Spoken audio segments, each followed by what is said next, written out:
Welcome back to our channel. எல்லோரும் எப்படி இருக்கீங்க? ஹோப் எல்லோரும் ஹெல்த்தியாகவும் சந்தோஷமாகவும் இருக்கீங்கன்னு நினைக்கிறேன். அண்ட் எல்லாருக்கும் பிலேட்டட் தீபாவளி விஷஸ். ஆல்சோ இந்த vlogல எங்கள் வீட்டில் பண்ண தீபாவளிக்கான ப்ரிப்பரேஷன்ஸ் அண்ட் செலிப்ரேஷன் வீடியோ தான் பார்க்க போகிறீங்க. ஸோ ஐ ஹோப் இந்த வீடியோ உங்கள் எல்லாருக்கும் இன்ட்ரெஸ்டிங்காக இருக்கும். ஸோ எல்லா இயரும் தீபாவளி vlogல மென்ஷன் பண்ணுற மாதிரி தான் எங்களுக்கு நோன்பு இருக்குது. ஸோ முன்னாடி நாளே போயிட்டு என்னென்ன திங்ஸ் வேணுமோ எல்லாத்தையுமே நானும் அப்பாவும் பர்ச்சேஸ் பண்ணிட்டு வந்துட்டோம். மெயினாக வந்து பூ, பழம், வெத்தலை, அதுக்கப்புறம் நோன்பு கயிறு இதெல்லாமே வாங்க வேண்டியதாக இருந்தது. ஸோ முன்னாடி நாளே வாங்கி வச்சிட்டோம் அப்படின்னா அடுத்த நாள் ரொம்ப ஈஸியாக இருக்கும். ஸோ வீட்டில் இருக்கிற சின்ன சின்ன வேலையை முடிச்சுட்டு சீக்கிரம் போய் சாமி கும்பிட்டு வந்துடலாம். அண்ட் அன்றைக்கி பூ பார்த்திங்கன்னா நாங்கள் கொஞ்சம் நிறையவே வாங்கிட்டு வந்திருந்தோம். பிகாஸ் ஆயுத பூஜை அன்றைக்கி நாங்கள் எந்த வண்டிக்கும் பூஜையும் பண்ணல, காருக்கும் பூஜை பண்ணலை. ஸோ தீபாவளி அப்போவே வந்து எல்லா வண்டிக்கும் பூவெல்லாம் போட்டு பூஜை பண்ணிடலாம் அப்படின்னு சொல்லிட்டு நிறைய பூ வாங்கிட்டு வந்து வச்சிட்டோம். ஆல்சோ பூஜை ரூமில் ஒரு நியூ அடிஷன். இந்த ஃபோட்டோ ஃப்ரேம் வந்து அம்மா முன்னாடி நாள் தான் இங்கே லோக்கல் கடையில் போயிட்டு 3500 rupees அப்படின்னு சொல்லி இந்த பெருமாள் ஃபோட்டோ வாங்கிட்டு வந்து வச்சாங்க. இதுக்கு முன்னாடி ஒரு பெருமாள் ஃபோட்டோ வச்சுருந்தோம். பட் அது சைட்ஸ்லலாம் பிஞ்சிட்டு வந்துருச்சு. இந்த நார்மல் ஃபோட்டோ ஃப்ரேம் இருக்குல்ல அந்த மாதிரி. பட் இது வந்து பாட்டும் வரும், அதே மாதிரி லைட் செட்டப்பும் நல்லா இருக்குது. அந்த கிளாஸ் ஃப்ரேமோடு வரும். பார்க்குறதுக்குமே நல்லா இருந்துச்சு அப்படின்னு சொல்லிட்டு வாங்கிட்டு வந்தாங்க. இந்த ஃப்ரேமை ட்ரில் பண்ணி ஃபிக்ஸ் பண்ணோம் அப்படின்னா பூஜை ரூம் பார்க்குறதுக்கு இன்னுமே சூப்பராக இருக்கும். பட் ட்ரில் பண்ணால் டேமேஜ் இன்னும் அதிகமாகும். ஸோ அதனால் ஆஸ் ஆஃப் நவ் சப்போர்ட்காக கீழே 2 டப்பா வச்சுட்டு அதுக்கு மேலே வந்து ஃபோட்டோ ஃப்ரேம் வச்சுருக்கோம். அண்ட் இந்த இயர் தீபாவளிக்கும் ஜஸ்ட்டு நாங்கள் 4 பேர் மட்டும் இல்லாமல் தாத்தா பாட்டியும் இன்வைட் பண்ணியிருந்தோம். அவங்க ஈவினிங் வரேன்னு சொல்லியிருந்ததுனால தாத்தாக்காக ஸ்நாக்ஸ் ஏதாவது ட்ரை பண்ணலாம் அப்படின்னு சொல்லிட்டு ரீசெண்டாக இண்டஸ் வேலியிலேருந்து சென்ட் பண்ண குக்வேர் வச்சு தான் பன்னீர் சாண்ட்விச் ரெடி பண்ணியிருந்தேன். 2 ப்ராடக்ட்ஸ் அனுப்பியிருந்தாங்க. அதில் ஒன்று வந்து கேஸ்ட்ராங் கேஸ்டேன் கிரில் பேன், 2 ஹேண்டல்ஸோடு வரும். அதே மாதிரி இது pre seasoned 100% pure and toxin free. Grill பண்ணுற மாதிரி எந்த ரெசிபீஸாக இருந்தாலும் இதை வச்சு ஈஸியாக பண்ணிக்கலாம். அடுத்த ப்ராடக்ட் வந்து 2 டயரில் வர ஸ்டெயின்லெஸ் ஸ்டீல் ஸ்டீமர். இதை யூஸ் பண்ணி மோமோஸ், இடியாப்பம், வெஜ்ஜஸ்லாம் ஸ்டீம் பண்ணிக்கலாம். அண்ட் இதில் 2 லேயர் வரதுனால பாட்டம் லேயரில் சூப், கிரேவி, அதுக்கப்புறம் கறி ஐட்டம்லாம் பண்ணுறதுக்கு ரொம்ப யூஸ்ஃபுல்லாக இருக்கும். அண்ட் இந்த 2 குக்வேர்ஸோட குவாலிட்டியுமே ரொம்ப ரொம்ப சூப்பராக இருக்குது. அண்ட் நீங்கள் இந்த ஸ்வாலி வெப்சைட்டில் பர்ச்சேஸ் பண்ணுறப்போ ஸ்க்ரீனில் தெரிகிற என்னோட கூப்பன் கோட் யூஸ் பண்ணிங்கன்னா அடிஷ்னல் 12% டிஸ்கவுண்ட் கிடைக்கும். அண்ட் இந்த 2 ப்ராடக்ட்ஸோட லிங்க்குமே டிஸ்கிரிப்ஷனில் அட்டாச் பண்ணியிருக்கேன், செக் பண்ணி பாருங்கள்.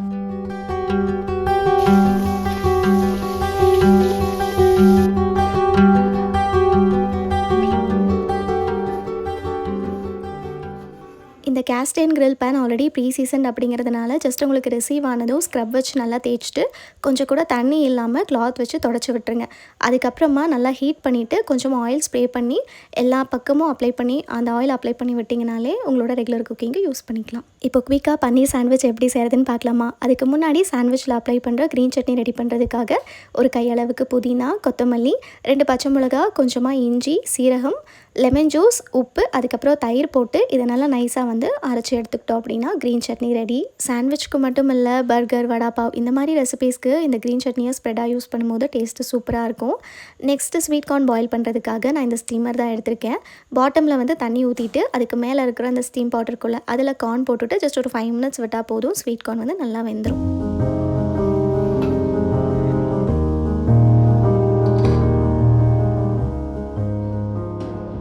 சாண்ட்விச்சில் வைக்கிறதுக்கு 2 விதமாக ஸ்டஃபிங் பண்ணலாம். ஒன்று வந்து வெஜ்ஜஸை அப்படியே ராவாக வைக்கலாம், அப்படி இல்லைனா நான் பண்ணுற மாதிரி லைட்டாக சாட்டே பண்ணி கூட சேர்க்கலாம்.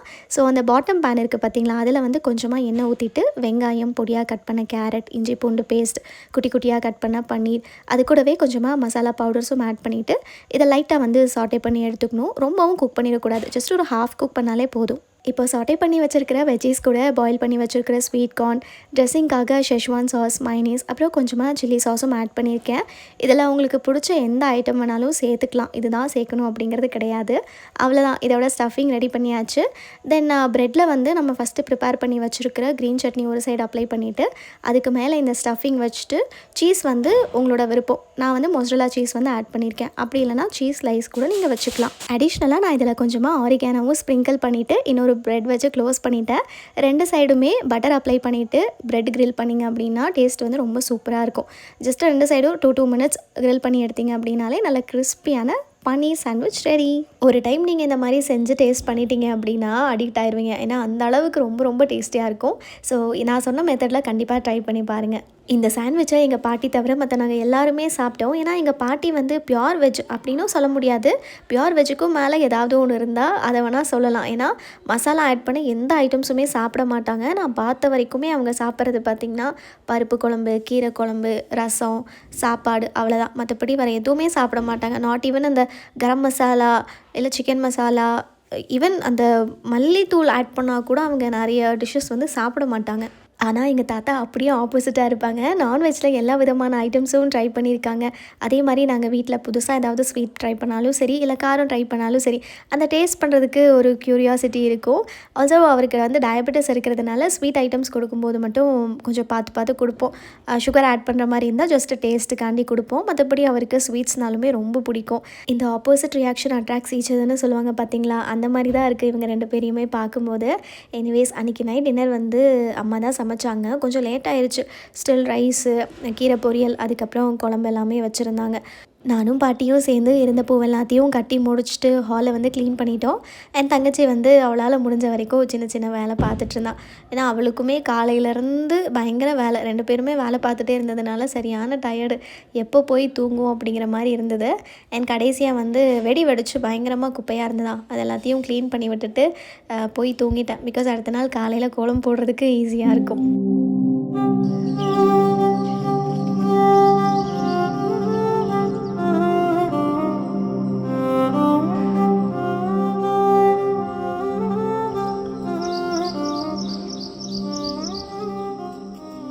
நெக்ஸ்ட் டே மார்னிங் பார்த்திங்கன்னா வேலையாக கோலம் போட்டு முடிச்சிட்டேன். கிட்டத்தட்ட எனக்கு ஒரு 1.5 hour எடுத்துச்சு இந்த குட்டியோண்டு கோலம் போடுறதுக்கு.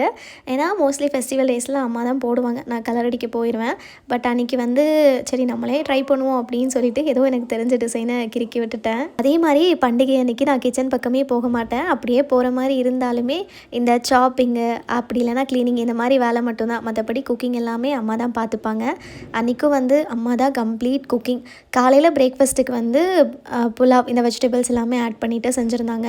பட் பாட்டி வந்து இந்த மசாலா ஆட் பண்ணியிருப்பாங்களே, சாப்பிட மாட்டாங்க. ஸோ அதனால் அவங்களுக்குன்னு தனியாக குழம்பும் ரைஸுமே வச்சுட்டாங்க. என்னோடய மேஜர் வேலை பார்த்திங்கன்னா பூஜை ரூமில் தான் இருக்கும். அந்த ஃப்ளார் டெக்கரேஷன், அதுக்கப்புறம் அந்த பூஜை பண்ணுறது, இந்த வேலையெல்லாமே நான் பார்த்துப்பேன். ஏன்னா இதுவுமே அதிகமாக டைம் எடுக்கணும்னு பார்த்து அந்த அரேஞ்ச் பண்ணுறதுக்கு. ஸோ முன்னாடி நாள் ஃப்ரெஷ்ஷாக ஃப்ளார்ஸ் வாங்கிட்டு வந்ததுனால அது எல்லாத்தையும் வச்சு சூப்பராக அரேஞ்ச் பண்ணி முடிச்சிட்டோம். அண்ட் இந்த அரிசி பார்த்திங்கன்னா அதிரசத்துக்காக முன்னாடி நாளே ஊற வச்சுருந்தோம். ஸோ அதை வந்து அடுத்த நாள் காலையில் லைட்டாக வந்து ஃபேன் கடியில் வந்து காய வைக்கணும். ரொம்ப ட்ரை ஆகிடக்கூடாது. அந்த ஈரப்பதம் அப்படிங்கிறது கையில் தொட்டு பார்க்கும்போது இருக்கணும். அந்த அளவுக்கு ஆறிடுச்சு அப்படின்னா அதை அப்படியே ஒரு பாத்திரத்துக்கு மாற்றிட்டு கடையில் கொடுத்து மாவாட்டிட்டு வந்துடுவாங்க. அப்புறம் இந்த கட்டிகிட்டு இருக்காங்க பார்த்தீங்களா, இந்த தோரணம் எல்லாமே ஏதோ ஒரு கொலாபரேஷன் டெக்கார்க்காக நான் கட்டி வச்சுருந்தது. பட் அன்றைக்கி வந்து நான் போடவே மறந்துட்டேன். வீடியோலாம் எடுத்து முடிச்சதுக்கப்புறம் நம்ம ஏதோ செஞ்சு வச்சோமே, யூஸ் பண்ண மறந்துட்டோமே அப்படின்னு தோணுச்சு. அதுக்கப்புறம் சரி ஒன்றும் பரவாயில்ல, தீபாவளின்னு ஒரு 2 நாள் தானே இருக்குது அப்படின்னு சொல்லி அப்படி எடுத்து வச்சதுனால அந்த தோரணம் போடுறதுக்கு சூப்பராக இருந்தது. அப்புறம் இந்த வருஷம் இந்த புது அடிஷன் பார்த்திங்கன்னா, இந்த பூக்கோலமாக இல்லை இது என்ன சொல்கிறதுன்னு தெரியல, ஓணமும் தீபாவளிக்கும் கலந்த மாதிரி ஒரு ஃப்யூஷன் ரங்கோலி தான். ஸோ ஃபஸ்ட்டு ஃப்ளார்ஸ் வச்சு ஒரு லேயராக அந்த ரவுண்டை கொண்டு வந்துட்டு அதுக்கப்புறம் ஃபைனலாக இலை வச்சு அந்த இலைக்கு மேலே தீபம் ஏற்றுற மாதிரி. இது இப்போ இன்ஸ்டாவில் தான் பார்த்தேன், அழகாக இருந்தது. எப்படியும் நம்ம கோலம் போடுவோம்ல, ஸோ அதை வந்து இந்த ஃப்ளார்ஸ் வச்சு போடலாமே அப்படின்னு தோணுச்சு. அது அவுட்புட் அழகாகவும் வந்தது. நான் லாஸ்ட்டாக அந்த தீபம் ஏற்றுனதுக்கப்புறம் காட்டுறேன். ப்ரீவியஸ் இயரில் போஸ்ட் பண்ண தீபாவளி விலாகில் கண்டிப்பாக 1-2 கமெண்ட்ஸ் ஆகுது அதிரசம் ரெசிபி ஷேர் பண்ண சொல்லி கமெண்ட்ஸ் வந்திருக்கு. பட் நிஜமாக சொல்லணும்னா எனக்கு இந்த ரெசிபிக்கான ஐடியா சுத்தமாக கிடையாது. எப்போவுமே அம்மா தான் செஞ்சுருக்காங்க, நான் இது வரைக்கும் ட்ரை பண்ணதும் இல்லை.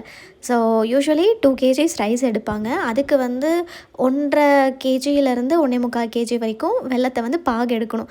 அந்த கன்சிஸ்டன்சி வந்து பார்ப்பாங்க. அதுக்கப்புறமா அந்த ஆட்டிட்டு வந்துருப்போம் பார்த்திங்களா, அந்த அரிசி மாவை சேர்த்துட்டு நல்லா கிளறிட்டு கொஞ்ச நேரம் ஃபேன் கடியில் வச்சு ஆறுனதுக்கப்புறமா மெலிசாக தட்டிட்டு நல்லா சூடான இலையில் போட்டு எடுத்துருவாங்க.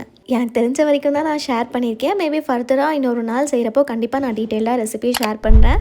அண்ட் இதுதான் என்னோடய தீபாவளி அவுட்ஃபிட். இந்த வாட்டி சாரீ வந்து பார்த்து சூஸ் பண்ணேன். இந்த கலர் காம்பினேஷன் எனக்கு ரொம்ப பிடிச்சிருந்தது. அண்ட் சாரீ பார்த்திங்கன்னா from Blossom Sarees Instagram page. And இதுக்கு ப்ளவுஸ் டிசைன் பண்ணது லேபிள் சமீரா அப்படின்னு சொல்லி ஒரு இன்ஸ்டாகிராம் பேஜ் இருக்குது. அவங்கக்கிட்ட நான் டிசைன் கொடுத்துருந்தேன், இந்த மாதிரி எனக்கு எக்ஸாக்டாக பண்ணி கொடுங்க அப்படின்னு சொல்லி. நான் எந்த மாதிரி சொல்லியிருந்தேனோ அதே மாதிரி 100% கொண்டு வந்திருந்தாங்க. And more then this design fitting வந்து அவ்வளோ பர்ஃபெக்டாக இருந்தது. பேக் சைட் பார்த்திங்கன்னா இந்த மாதிரி இந்த ஸ்கொயர் ஷேப்பில் வந்து டிசைன் கொடுத்துட்டு அதுக்கு சுற்றியுமே ஆரி ஒர்க் வர மாதிரி ஒன்று கொடுத்துருந்தது. அதுக்கு மேலேயும் பார்த்திங்கன்னா நமக்கு 2 ஹூக் கொடுத்துருப்பாங்க. அண்ட் பேக் பட்டன் தான், அது கீழே வந்து ஒரு 4 ஹூக் கிட்ட வரும். அண்ட் மோஸ்ட்லி நான் ஸ்டிச் பண்ணுற ப்ளவுசஸ் எல்லாமே அதாவது இந்த மாதிரி அக்கேஷன்ஸ்க்கு போடுறது பேடடாக போயிடுவேன். பிகாஸ் அது நீட்டாக இருக்கும் பார்க்குறதுக்கு. ஸோ அதனால் வந்து பேடட் போயிடுவேன். அண்ட் ஹேண்ட்ஸுக்குமே குட்டி கை வச்சு அதுலேயும் இந்த சின்னதாக ஆரி ஒர்க் பண்ணதுனால ரொம்ப எலிகெண்ட்டாக இருந்தது. அதாவது saree ரொம்ப ப்ளெயினாக இருக்கிறதுனால ப்ளவுஸ்க்கு மட்டுமே டிசைன் வச்சு ஸ்டிச் பண்ணோம் அப்படின்னா saree இன்னும் நல்லா பியூட்டிஃபுல்லாக தெரியும். எனக்கு ரீசெண்ட் டேஸாக என்னென்னு தெரியல, இந்த ஷார்ட் ஸ்லீவ்ஸ் மேலே பயங்கர ஆப்சஷனாக இருக்குது. சுடியாக இருந்தாலும் சரி, இல்லை சாரிக்கான ப்ளவுஸாக இருந்தாலும் சரி, மோஸ்ட்லி ஷார்ட் ஸ்லீவ்ஸ் தான் ஸ்டிச் பண்ணுறேன். என்னமோ தெரியல, பர்சனலி ரொம்ப பிடிச்சிருக்கு. அண்ட் ஃப்ரண்ட் நெக் டிசைன் வந்து பார்த்திங்கன்னா ஸ்வீட் ஹார்ட் நெக் கொடுத்துருந்தேன். இந்த டிசைன் வந்து ரொம்ப நல்லாயிருக்கும். நீங்கள் அடுத்ததாக ஸ்டிச் பண்ண போகிறீங்க, ப்ளவுஸ் ஸ்டிச் பண்ண போகிறீங்க அப்படின்னா இந்த நெக் பேட்டர்ன் வந்து கண்டிப்பாக ட்ரை பண்ணி பாருங்கள். தென் தீபாவளி அன்றைக்கி என்னோடய ஹேர் ஸ்டைலிஸ்ட் வந்து பாட்டி தான். அப்படியே ஃப்ரீ ஹேர் விட்டோன்னா ரொம்ப கசகசன்னு இருக்கும் பின்னாடி. ஸோ அதனால் ஃப்ரெஞ்ச் ப்ரைட் மாதிரி போட்டு விட சொல்லியிருந்தேன். ஸோ அவங்களுமே வந்து கொஞ்சம் நல்லா அடர்த்தியாக தெரிகிற மாதிரி ஒரு ஹேர் ஸ்டைல் வந்து பண்ணி விட்டுருந்தாங்க. அண்ட் மேக்கப்லாம் எனக்கு பெருசாக பண்ணுறதுக்கு டைமும் இல்லை, ஏன்னா கோயிலுக்கு கிளம்பணும், டைம் ஆயிடுச்சு. ஸோ அம்மா யூஸ் பண்ணுற ஏதோ ஒரு ஃபவுண்டேஷன் எடுத்து நானும் அப்ளை பண்ணிட்டேன். பட் அது என்னோடய ஸ்கின் டோனுக்கு வந்து நல்லாவே மேட்ச் ஆயிடுச்சு. அண்ட் காம்பேக்ட் வச்சு செட் பண்ணதுக்கப்புறமும் ஐலைனர், தென் லிப்ஸ்டிக் மட்டும் போட்டுட்டு லுக்கை கம்ப்ளீட் பண்ணிட்டேன். அண்ட் ஜுவல்லரி செட் பற்றி சொல்லணும் அப்படின்னா ரீசெண்டாக நான் கஸ்டமைஸ் பண்ணி வாங்கின நெக் பீஸ் தான். இன்னும் நான் வீடியோ வந்து ஷேர் பண்ணல, ஷூட் பண்ணியிருக்கேன், பட் நான் இன்னும் ஷேர் பண்ணல. ஆகஸ்ட் மந்தில் கஸ்டமைஸ் பண்ண கொடுத்தது, இப்போ ரீசெண்டாக தான் வாங்கிட்டு வந்தோம். அப்கமிங் vlogsல கண்டிப்பாக அதை பற்றி நான் ஷேர் பண்ணுறேன். இந்த தீபாவளிக்கு தாத்தாக்கும் பாட்டிக்கும் முன்னாடியே ட்ரெஸ் எடுத்து கொடுக்கணும் அப்படின்னு சொல்லி அம்மா சொல்லிகிட்டு இருந்தாங்க. பட் ஆனால் எடுத்து கொடுக்கறதுக்கு லேட் ஆயிடுச்சு. தீபாவளி அன்றைக்கி தான் தாத்தாக்கும் கொடுத்தோம். பாட்டிக்கு பார்த்திங்கன்னா saree வந்து ஈவினிங் தான் கொடுத்தது. ஸோ அடுத்து ஏதாவது ஃபெஸ்டிவல் வந்துச்சு அப்படின்னா ப்ளவுஸ் ஸ்டிச் பண்ணி போட்டுக்கோங்க அப்படின்னு சொல்லிட்டு. அண்ட் கரெக்டாக கோயிலுக்கு கிளம்புற டைமுன்னு பார்த்துட்டு சரியான மழை. இங்கேருந்து கோயில் பக்கம் தான், ஜஸ்ட் ஒரு 2 தெரு தள்ளி தான் இருக்குது. தாத்தாவையும் கூட்டிகிட்டு போகலாம் அப்படின்னு சொல்லிட்டு காரில் கூட்டிகிட்டு போனோம். ஏன்னா அவரால் சுத்தமாக நடக்க முடியாது, எப்படியோ ஒரு 10 minutes வாக்கபிள் டிஸ்டன்ஸில். ஸோ கார்லேயே அவரையும் கோயிலுக்கு கூட்டிகிட்டு போகலாம் அப்படின்னு சொல்லிட்டு எல்லாருமே கோயிலுக்கும் கிளம்பிட்டோம்.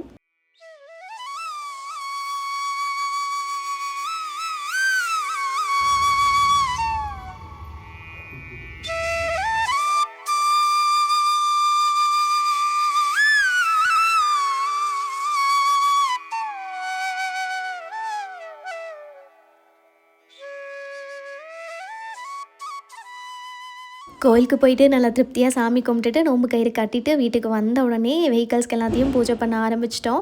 ஆயுத பூஜை அன்றைக்கே பண்ணணும் அப்படின்னு தான் நினச்சிது. பட் கரெக்டாக ஆயுத பூஜை அன்றைக்கி அப்பாவுக்கும் ஆஃபீஸில் அங்கே பூஜை இருந்தது. ஸோ அவர் அங்கே கண்டிப்பாக கம்பெனியில் இருக்கணும். ஸோ அங்கேயே அவரோட வண்டிக்கும் பண்ணிட்டு வந்துட்டாங்க. பட் இங்கே வந்து காருக்கு அம்மாவோட வண்டிக்கெலாம் பண்ணாமல் இருந்தது. ஸோ எப்படியும் தீபாவளிக்கு ஜஸ்ட் ஒரு 20 days தானே இருக்குது, ஸோ ஒட்டுக்கா பண்ணிக்கலாம் அப்படின்னு சொல்லி வெயிட் பண்ணிகிட்டு இருந்தோம். ஸோ முன்னாடி நாளே காரை வந்து நல்லா நீட்டாக வாட்டர் வாஷ் பண்ணிவிட்டு 2 ஸ்கூட்டியும் நல்லா க்ளீன் பண்ணி கொண்டு வந்து புதுசாக நிப்பாட்டி வச்சுருந்தாங்க. அண்ட் மாலை வந்து வாங்கணும்னு நினச்சோம். பட் மாலை வாங்கலை. நாங்கள் முன்னாடி நாளே பூலாம் கட்டி வச்சுருந்தோம்ல, அதுலேயே கொஞ்சம் கொஞ்சமாக கட் பண்ணி காருக்கு அதுக்கப்புறம் எல்லா வண்டிக்கும் போட்டுட்டு நல்லபடியாக பூஜை பண்ணி முடிச்சாச்சு. ஏன்னா ஆயுத பூஜை முடிஞ்சதுலேருந்தே உறுத்திட்டே இருந்தது, காரை வாங்கியிருக்கோம் ஆனால் ஒரு நாளுமே பூஜை பண்ணலையே அப்படின்னு சொல்லி. பட் இப்போ வந்து சாட்டிஸ்ஃபைடு தான். அண்ட் காரில் போகும்போதெல்லாம் ஒரு வாட்டியும் கமெண்ட்ஸில் வர கேள்வி என்னென்னு பார்த்தீங்கன்னா, கார் ஓட்ட கற்றுக்கிட்டிங்களா அப்படின்னு சொல்லிட்டு. இன்னுமே நான் ஸ்டார்ட்டே பண்ணலை. டிரைவிங் கிளாஸ்க்கெலாம் அம்மா வந்து கேட்டுட்டு வந்தாங்க, 2-3 இடத்துல என்கொயர் பண்ணிட்டு வந்தாங்க. ஃபீஸு அதுக்கப்புறம் எப்படி சொல்லி தருவாங்க எல்லாமே ஓகேவா அப்படின்னு சொல்லி. பட் எனக்கு தான் டைம் செட் ஆகவே இல்லை. ஏதாவது ஒரு வேலை பின்னாடியே பேக்டாக வந்துகிட்டே இருக்கா. ஸோ அதுக்கு வந்து டெடிக்கேட்டடாக டைம் ஒதுக்கி போக முடியல. எனக்கு தெரிஞ்சு நவம்பர்லேயும் முடியாது, மேபி டிசம்பர் ஆர் ஜான்வரியில் தான் பிளான் பண்ணணும். அட்லீஸ்ட் நம்ம லோக்கல்குள்ளே சுற்றுற அளவுக்காவது கற்றுக்கிட்டோம் அப்படின்னா ஈஸியாக இருக்கும். அப்புறம் ஈவினிங் ஒரு 4:35 வரைக்கும் குலாப் ஜாமுன் தான் செஞ்சிட்ருந்தேன். தீபாவளியில் அதிரசம் இருக்குமோ இல்லையோ, ஆனால் கண்டிப்பாக எங்கள் வீட்டில் குலாப் ஜாமுன் இருக்கும். ஸோ அன்றைக்குமே வந்து ஒரு 2 பேக்கெட் போட்டுட்டு குலாப் ஜாமுன் மட்டும் செஞ்சு வச்சோம். நான் மாவு மட்டும் பிசைஞ்சு கொடுத்தேன், மற்றபடி எல்லா வேலையும் அம்மா பார்த்துக்கிட்டாங்க. தென் அன்றைக்கி என்னென்ன ஸ்பெஷல்னு பார்த்திங்கன்னா ரைஸ், அப்புறம் கொண்டக்கடலை போட்டு குழம்பு, இதுக்கு 3 வகையான பொரியல் செஞ்சுருந்தாங்க. ஒன்று வந்து வெண்டைக்காய் பொரியல், இது செம்ம டேஸ்ட்டாக இருக்கும். அதுக்கப்புறமா வந்து பரங்கிக்காயா பூசணிக்காயா இது என்னன்னு தெரில, அதில் ஒன்று. அதுக்கப்புறமா சவுச்சோ போட்டு அதுலேயும் பொரியல் செஞ்சு வச்சுருந்தாங்க. இது பார்த்திங்கன்னா காலையில் செஞ்ச வெஜிடபிள் புலாவ், அதுக்கு ரைத்தா. மார்னிங் வந்து பெருசாக எந்த வெரைட்டிஸும் செய்யலை, ஜஸ்ட் இந்த வெஜிடபிள் புலாவ் மட்டும்தான். நைட்டுக்கு தான் மோஸ்ட்லி நல்லா சாப்பிடும் கோயிலுக்கெலாம் போயிட்டு வந்ததுக்கப்புறமா. ஏன்னா அம்மா வந்து ஃபாஸ்டிங் இருப்பாங்க. ஸோ ஈவினிங் தான் நல்லா சாப்பிட முடியும் அப்படிங்கிறதுனால டின்னருக்கு தான் நிறைய வெரைட்டி சாப்பிட்டோம். அது போக அதிரசம் அண்ட் குலாப் ஜாமுன் ஸ்வீட்க்கு. And always Deepavali ends with lights and crackers. But ஆனால் இந்த வாட்டி அப்பா வந்து பாக்ஸ் வாங்கிட்டு வரல, தனித்தனியாக தான் வாங்கினோம். மத்தாப்பு, இந்த நீளமாக வரும்ல அந்த மத்தாப்பு, அதுக்கப்புறமா ஃப்ளவர் பாட், தங்கச்சக்கரம், இந்த 3 வந்து தனித்தனியாக வாங்கினது. டோட்டலாகவே ஒரு 4 ஐட்டம் தான் வாங்கியிருக்கோம். ஆனால் அதுக்கே கிட்டத்தட்ட 750 rupees என்னமோ வந்துருச்சு. இதுக்கு பேசாமல் பாக்ஸே வாங்கியிருந்தா கூட நிறைய வெரைட்டி வெடிச்சிருக்கலாம் அப்படின்னு சொல்லி அப்போ தான் சொல்லிட்டு இருந்தாங்க. ஸ்டில் பட்டாசு வெடிக்கிறதுக்கு முன்னே இருந்த இன்ட்ரெஸ்ட் இப்போ கிடையாதுல்ல, அதுக்கு இது பரவாயில்ல தான். எனிவேஸ் உங்கள் தீபாவளிலாம் எப்படி போச்சு? எப்படி செலிப்ரேட் பண்ணீங்க? ஹாப்பியாக ஜாலியாக என்ஜாய் பண்ணீங்களா? மறக்காமல் உங்களோட எக்ஸ்பீரியன்ஸை கமெண்ட்ஸில் வந்து ஷேர் பண்ணுங்கள். இதோட இந்த vlog-அ முடிக்க வேண்டிய டைமும் வந்தாச்சு. கண்டிப்பாக உங்கள் எல்லாருக்கும் இந்த வீடியோ பிடிச்சிருக்கும்னு நினைக்கிறேன். பிடிச்சிருந்தா மறக்காமல் ஒரு லைக் கொடுங்க. அடுத்ததாக உங்கள் எல்லாரையும் இன்னொரு இன்ட்ரெஸ்டிங்கான வீடியோவில் மீட் பண்ணுறேன். அது வரைக்கும் டேக் கேர். பாய்.